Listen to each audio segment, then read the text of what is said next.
গত 15ই ফেব্রুয়ারি 2024 আমি একটি বার্থ সার্টিফিকেট সংক্রান্ত ভিডিও আপলোড করেছিলাম। আপনারা ভিডিওটা স্ক্রিনে দেখতে পাচ্ছেন। এই ভিডিওর মাধ্যমে আমি আপনাদের দেখিয়েছিলাম যে আপনাদের birth certificate, digital birth certificate কিভাবে আপনারা ডাউনলোড করবেন। মোবাইল নাম্বার বা মোবাইল ওটিপি ছাড়াই খুব সহজে ডিজিলকারের মাধ্যমে ডাউনলোড করতে পারবেন। এই ভিডিওটা আমি 15ই ফেব্রুয়ারি 2024 আপলোড করেছিলাম। তারপরে 30শে এপ্রিল 2024 ডেথ সার্টিফিকেট ডাউনলোড করার একটা ভিডিও আপলোড করেছিলাম সেম একই প্রসেসে। অর্থাৎ আপনাদের সার্টিফিকেটে দেওয়া মোবাইল নাম্বার হারিয়ে গিয়ে থাকলে বা সার্টিফিকেটটি আপনাদের হারিয়ে গিয়ে থাকলে মোবাইল নাম্বার ছাড়া বা মোবাইল ওটিপি ছাড়াই কিভাবে আপনারা ডিজিটাল ডেথ এবং বার্থ সার্টিফিকেট ডিজিলকারের মাধ্যমে ডাউনলোড করতে পারবেন সেই প্রসেসগুলি আমি আপনাদের ভিডিওর মাধ্যমে দেখিয়েছিলাম। তো যখন ভিডিওটা আমি আপলোড করি সেই সময় এই সার্ভিসগুলি অ্যাভেলেবেল ছিল, ডাউনলোড করা যাচ্ছিল। পরবর্তী সময়ে এই সার্ভিসটি টেম্পোরারি বন্ধ করে দেওয়া হয়, তো সাময়িকভাবে এই সার্ভিসটি তুলে নেওয়া হয় এবং সেক্ষেত্রে অনেকেই আমার সেই ভিডিও কমেন্টে জানায় যে ভিডিওটি ফেক ভিডিও বা ডাউনলোড করে যাচ্ছে না, বিভিন্ন রকম কমেন্ট করেন। তো আমি তাদেরকে বলেছিলাম আমি যেই সময় ভিডিওটা আপলোড করেছিলাম সেই সময় এই পরিষেবাটি চালু ছিল। পরবর্তী সময় এই সাময়িকভাবে এই পরিষেবাটি বন্ধ করে দেওয়া হয়েছে, আবার পুনরায় পরিষেবাটি চালু করে দেওয়া হবে। তো যেহেতু এই সময় পরিষেবাটি বন্ধ করা হয়েছে তাহলে ভিডিওটা কোনো ফেক কিভাবে হবে? হয়তো সার্ভিসটা এই মুহূর্তে অ্যাভেলেবেল নেই, পরবর্তী সময় চালু হবে। তো সেই জন্য মূলত আজকের ভিডিও। পুনরায় সেই সার্ভিসটি আবার চালু হয়েছে, অর্থাৎ আপনাদের ডিজিটাল ডেথ বা বার্থ সার্টিফিকেট কারো যদি ডাউনলোড করার থেকে থাকে, সার্টিফিকেটে ধরুন হারিয়ে গেছে বা সার্টিফিকেটে যে মোবাইল নাম্বারটি দেওয়া আছে সেই মোবাইল নাম্বারটি আপনার কাছে নেই, ওটিপি ডাউনলোড করতে গেলে ওটিপির প্রয়োজন, ওটিপি আপনারা দিতে পারবেন না, সেক্ষেত্রে আপনারা ডিজিলকারের মাধ্যমে যে কোনো ডেথ সার্টিফিকেট বা বার্থ সার্টিফিকেট খুব সহজেই ডাউনলোড করতে পারবেন কোনো মোবাইল ওটিপি ছাড়াই। তো সেই সিস্টেমটি আবার পুনরায় চালু করা হয়েছে। আপনারা ডিজিলকারের মাধ্যমে এই সার্ভিসটি আবার ব্যবহার করতে পারবেন, অর্থাৎ যে সার্ভিসটি মাঝখানে বন্ধ ছিল সেই সার্ভিসটি আবার চালু করে দেওয়া হয়েছে। সেই জন্য মূলত আজকের ভিডিও এই ইনফরমেশানটি আপনাদের দেওয়ার জন্য যে আপনারা ডিজিলকারের মাধ্যমে আবার যে কোনো ডেথ সার্টিফিকেট বা বার্থ সার্টিফিকেট কোনো মোবাইল নাম্বার বা মোবাইল ওটিপি ছাড়াই ডাউনলোড করতে পারবেন। তো আজকের ভিডিওতে সেই প্রসেসটি আবার পুনরায় দেখাবো। ভিডিওটি স্কিপ না করে আপনারা সম্পূর্ণ দেখবেন এবং আমাদের সাথে থাকবেন। আমাদের চ্যানেলে যদি আপনারা নতুন হয়ে থাকেন চ্যানেলটিকে সাবস্ক্রাইব করে রাখবেন ও পাশে থাকা বেল আইকন প্রেস করবেন, যাতে এই ধরনের আরও ইনফরমেটিভ ভিডিও নোটিফিকেশান আপনারা সহজেই পেয়ে যেতে পারেন। তো অনলাইনে আপনাদের মোবাইল নাম্বার বা মোবাইল ওটিপি ছাড়াই আপনারা কিভাবে ডাউনলোড করবেন সেজন্য সর্বপ্রথম আপনাদের digilokar.gov.in এই পোর্টালটি ওপেন করতে হবে। এছাড়াও আপনারা মোবাইল অ্যাপ্লিকেশনের মাধ্যমেও করতে পারবেন। সেক্ষেত্রে প্লে স্টোর থেকে ডিজিলকার যে মোবাইল অ্যাপ্লিকেশন সেই মোবাইল অ্যাপ্লিকেশনটি আপনারা ইনস্টল করে আপনাদের ফোনে ওপেন করবেন। এরপরে সর্বপ্রথম আপনাদেরকে ডিজিলকার একটা অ্যাকাউন্ট ক্রিয়েট করতে হবে। আপনাদের যদি ডিজিলকারে অ্যাকাউন্ট থেকে থাকে তাহলে সরাসরি আপনারা লগ ইন বা রেজিস্টারে যাবেন, এখানে ক্লিক করবেন। এখানে ক্লিক করার পর আপনারা এখানে মোবাইল নাম্বার দিয়ে কন্টিনিউ অপশানে ক্লিক করবেন। কন্টিনিউ অপশানে ক্লিক করার পর আপনাদের এখানে অ্যাকাউন্টটা সিলেক্ট করতে হবে। সিলেক্ট করার পর 6 ডিজিট সিকিউরিটি পিনটা চাইবে। যেহেতু আমার অলরেডি ডিজিলকারে অ্যাকাউন্ট ক্রিয়েট করা আছে সেজন্য আমি পিন নাম্বারটা দিচ্ছি। যদি আপনাদের ডিজিলকারে অ্যাকাউন্ট ক্রিয়েট না করা থাকে সেক্ষেত্রে আপনারা ওটিপি দিবেন। ওটিপি দেওয়ার পর আধার অথেন্টিকেশন করে আপনারা অ্যাকাউন্টটা বানিয়ে নেবেন। এরপর ভেরিফাই অপশানে ক্লিক করবেন। ভেরিফাই অপশানে ক্লিক করার পর দেখুন আপনার মোবাইল এবং ইমেলে একটা ওটিপি পাঠানো হবে। এখানে ওটিপিটা লিখবেন।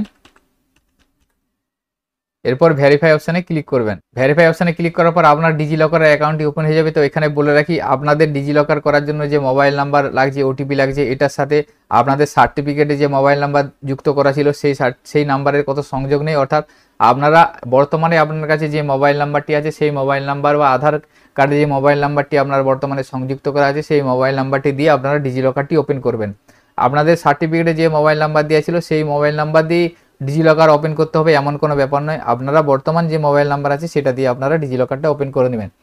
ওপেন করে নেওয়ার পর এখানে দেখুন সার্চ ডকুমেন্টস আছে, সার্চ ডকুমেন্টসে ক্লিক করবেন। সার্চ ডকুমেন্টসে ক্লিক করার পর দেখুন এখানে সমস্ত স্টেটগুলি এখান থেকে এসে যাচ্ছে। এখান থেকে আপনি ওয়েস্ট বেঙ্গলটা সিলেক্ট করবেন। সবচেয়ে শেষের দিকে ওয়েস্ট বেঙ্গল আছে, এটা সিলেক্ট করবেন। ওয়েস্ট বেঙ্গল সিলেক্ট করার পর ওয়েস্ট বেঙ্গলে দেখুন সমস্ত সার্ভিসগুলি এসে যাবে। যে সার্ভিসগুলি আপনি ওয়েস্ট বেঙ্গলে ব্যবহার করতে পারবেন সেই সার্ভিসগুলি এসে যাবে। এখান থেকে আপনি health and family welfare department যেটা আছে এটাতে ক্লিক করবেন। এখানে ক্লিক করার পর দেখুন বার্থ সার্টিফিকেট এবং ডেথ সার্টিফিকেট দুটো অপশান আছে। আপনারা যদি মৃত্যুর সার্টিফিকেট কারো ডাউনলোড করতে চান সেক্ষেত্রে ডেটে ক্লিক করবেন, জন্ম সার্টিফিকেট ডাউনলোড করতে গেলে বার্থে ক্লিক করবেন। তো আমি এখানে বার্থ সার্টিফিকেট ক্লিক করলাম। ক্লিক করার পর এখানে দেখুন চাইছে সার্টিফিকেট নাম্বার। তো আপনার কাছে যদি সার্টিফিকেট নাম্বারটা থেকে থাকে তাহলে সার্টিফিকেট নাম্বারটা দিবেন, ডেট অফ বার্থটা দিবেন এবং যে মোবাইল নাম্বারটা সংযুক্ত করা ছিল সেই মোবাইল নাম্বারটা দিবেন। মোবাইলে কোনো ওটিপি যাবে না, শুধুমাত্র মোবাইল নাম্বারটা দিবেন যদি সার্টিফিকেট থেকে থাকে। যদি সার্টিফিকেট না থেকে থাকে, হারিয়ে গেছে বা নষ্ট হয়ে গেছে, সার্টিফিকেট নাম্বারটা আপনার জানা নেই বা সার্টিফিকেটে কোন মোবাইল নাম্বারটা সংযুক্ত করা ছিল সেই মোবাইল নাম্বারটাও আপনার জানা নেই, সেটা আপনারা বের করতে পারবেন, সমস্যার কিছু নেই। আপনাদের থাকলে ডিটেলসটা দিয়ে গেট ডকুমেন্টস করবেন, তাহলে ডাউনলোড হয়ে যাবে। যদি আপনাদের ডিটেলসটা কাছে না থেকে থাকে তাহলে আপনারা সরাসরি জন্ম মৃত্যুর যে পোর্টালে অফিসিয়াল ওয়েবসাইট, সেই ওয়েবসাইটে যাবেন জন্ম মৃত্যু তথ্য .wb.gov.in। এখানে যাওয়ার পর সিটিজেন সার্ভিসে যাবেন। সিটিজেন সার্ভিসে যাওয়ার পর আপনারা যদি মৃত্যু সার্টিফিকেট ডিটেলস চান তাহলে ডেটতে ক্লিক করবেন এবং জন্ম সার্টিফিকেটের ক্ষেত্রে হলে বার্থে যাবেন। প্রসেসটা একই, আমি একটা দেখিয়ে দিচ্ছি, আপনারা সেটা দেখে নিতে পারবেন। বার্থে যাওয়ার পর এখান থেকে আপনারা নো ইয়োর অ্যাকনোলেজমেন্টস এবং সার্টিফিকেট নাম্বার যেটা আছে এটাতে ক্লিক করবেন। এটাতে ক্লিক করার পর এখানে দেখুন ইয়ার অফ বার্থ, অর্থাৎ আপনি যা সার্টিফিকেটের ডিটেলসটা জানতে চাইছেন তার জন্মের সালটা এখান থেকে সিলেক্ট করবেন। যে সালে জন্মগ্রহণ করেছে সেই সালটা এখান থেকে আপনারা ড্রপ ডাউন থেকে সিলেক্ট করে নেবেন। সিলেক্ট করে নেওয়ার পর এখানে দেখুন মান্থ অফ বার্থ, অর্থাৎ কোন মাসে জন্মগ্রহণ করেছেন সেটা এখান থেকে সিলেক্ট করবেন। দুটো অপশন সিলেক্ট করার পর এখানে স্টার মার্ক আছে মাদার ফার্স্ট নেম, অর্থাৎ যার জন্ম সার্টিফিকেট দেখতে চাইছেন তার মায়ের প্রথম নামে 3টে ওয়ার্ড এখানে আপনারা লিখবেন। লেখার পর সার্চ করলে আপনারা ডিটেলসটা পেয়ে যাবেন। এখানে সার্চ করে দেবেন, সার্চ করলে সম্পূর্ণ ডিটেলসটা আসবে এবং চাইলে আপনারা বেবি নেমের জায়গায় অর্থাৎ বাচ্চার প্রথম 3টে নাম দিয়ে দেবেন, তাহলে ডিটেলসটা আরও পরিষ্কার চলে আসবে। সার্চ করে দেবেন। সার্চ করে দেওয়ার পর দেখুন আমি যে ডিটেলসটা দিলাম সেই ডিটেলসে সার্টিফিকেট হোল্ডারের ডিটেলসটা এখানে এসে করে নাম, বাবার নাম, মায়ের নাম, ডেট অফ বার্থ, জন্ম ডেট এবং অ্যাকনোলেজমেন্ট নাম্বার এবং সার্টিফিকেট নাম্বার এবং পাশে দেখুন মোবাইল নাম্বারও এসে যাচ্ছে। এইভাবে আপনারা এখানে সার্টিফিকেট নাম্বারটা পেয়ে যাচ্ছেন এবং সার্টিফিকেটের যে মোবাইল নাম্বারটা সংযুক্ত করা আছে সেই মোবাইল নাম্বারটাও এখানে পেয়ে যাচ্ছেন। তাহলে এখান থেকে আপনারা সার্টিফিকেট নাম্বারটাও কপি করে নেবেন এবং মোবাইল নাম্বারটা দেখে নেবেন যে মোবাইল নাম্বারটা সংযুক্ত করা আছে। সার্টিফিকেট নাম্বারটা ওখান থেকে পেয়ে যাওয়ার পর আপনারা সার্টিফিকেট নাম্বার জায়গায় সার্টিফিকেট নাম্বারটা লিখুন। ডেট অফ বার্থটা আপনারা তো জানেনই, যে যার সার্টিফিকেট ডাউনলোড করছেন তার ডেট অফ বার্থটা এখানে লিখে দেন। লিখে দেওয়ার পর মোবাইল নাম্বারটা আপনারা দেখে নিতে পারলেন, যে মোবাইল নাম্বারটা সংযুক্ত করা আছে দেখতে পেলেন, সেই মোবাইল নাম্বারটা এখানে লিখে দেবেন। দেখুন সার্টিফিকেট নাম্বার দিতে হচ্ছে, ডেট অফ বার্থ দিতে হচ্ছে, মোবাইল নাম্বার দেওয়ার পর আপনারা সরাসরি গেট ডকুমেন্টসে ক্লিক করবেন। গেট ডকুমেন্টসে ক্লিক করার পর দেখুন your request has been submitted আসবে, প্লিজ ওয়েট, অর্থাৎ কিছুক্ষণ আপনাকে ওয়েট করতে হবে। ওয়েট করার পর দেখুন ডকুমেন্টস পেজ সাকসেসফুলি এসে যাচ্ছে এবং এখানে দেখুন আপনাদের বার্থ সার্টিফিকেট বলে একটা অপশন এসে যাচ্ছে, এখানটায় আপনারা ক্লিক করুন। ক্লিক করার পর আপনাদের কাছে দেখুন বার্থ সার্টিফিকেটটা এসে যাচ্ছে এবং বার্থ সার্টিফিকেটটা ডাউনলোড হয়ে যাচ্ছে। এছাড়াও পাশের যে ডাউনলোড অপশনটা আছে ডাউনলোড অপশনে ক্লিক করবেন। ক্লিক করার পর আপনাদের কাছে পিডিএফ ফাইল ডাউনলোড হয়ে যাবে বার্থ সার্টিফিকেটের। দেখুন আমি আপনাদের সরাসরি দেখালাম যে মোবাইলের ওটিপি ছাড়াই খুব সহজেই বার্থ সার্টিফিকেটটা ডাউনলোড করা গেল। এভাবে আপনারা ডাউনলোড করে নেবেন। ডাউনলোড করে নেওয়ার পর পিডিএফ সার্টিফিকেট আপনারা এখানে এসে যাচ্ছে, এটা ওপেন করুন। ওপেন করার পর দেখুন আপনারা সার্টিফিকেটটা আপনারা দেখতে পাবেন, অরিজিনাল সার্টিফিকেট আপনারা এখানে পিডিএফ ফাইল পেয়ে যাচ্ছেন।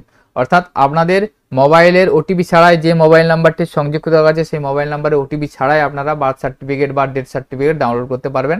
যদি ডিটেলস না জানা থাকে তাহলে আপনারা জন্ম মৃত্যু পোর্টাল থেকে ডিটেলসটা জেনে তারপরে ডিজিলকারের মাধ্যমে ডাউনলোড করে নিতে পারবেন। তো এই পরিষেবাটি সাময়িকভাবে বন্ধ ছিল, সেই জন্য অনেকে এই পরিষেবাটি ব্যবহার করতে পারছিলেন না। পুনরায় এই পরিষেবাটি আবার চালু করা হয়েছে। আপনারা সকলে এই সার্ভিসের মাধ্যমে যে কোনো সার্টিফিকেট ডাউনলোড করতে পারবেন। তো আজকের ভিডিওতে এই ইনফরমেশনটি আপনাদের সাথে শেয়ার করা ছিল। সকলের সুবিধার্থে ভিডিওটি শেয়ার করবেন। ভিডিওটি যদি ভালো লেগে থাকে লাইক করবেন। আমাদের চ্যানেলে যদি আপনারা নতুন হয়ে থাকেন চ্যানেলটিকে সাবস্ক্রাইব করে রাখবেন। সকলে ভালো থাকবেন, সুস্থ থাকবেন, ধন্যবাদ।